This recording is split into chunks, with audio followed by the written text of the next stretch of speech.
我又俾人噴嚟，講我搬起石頭砸自己嘅腳，係咪每一次嗰啲爭議同埋挑戰都會成為我成長嘅墊腳石呢？好尷尬，呢個係我間接聽翻嚟個。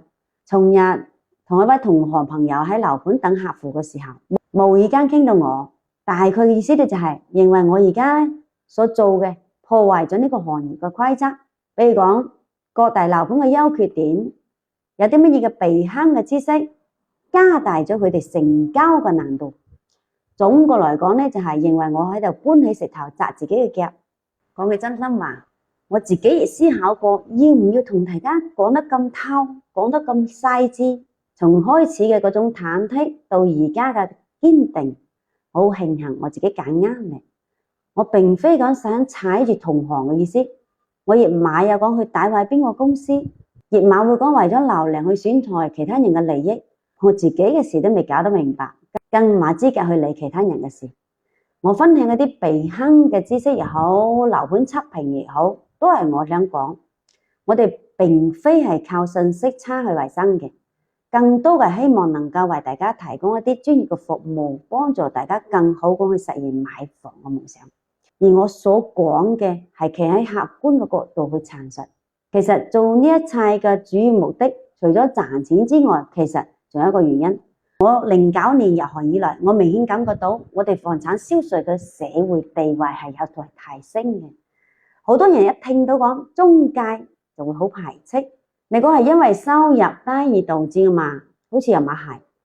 而大家都會將呢個黑心中介、食差價、騙騙等等呢啲詞彙同中介綁起身。簡單咁講咧，就係食信息差嘅呢碗飯。雖然講短視頻自媒體嘅出現，好多嘢都變得透明起身，但係都係嗰句話，隔行如隔山。房地產嘅市場嘅複雜性會令好多人望而卻步。但係而家我希望得到大家內心嘅認可。好多粉絲會稱呼我為麗麗姐、麗麗經理等等。我覺得呢啲稱呼可能至少可以證明自己存在嘅意義，遠遠超過一個房產嘅大漢人，或者講房產機器人。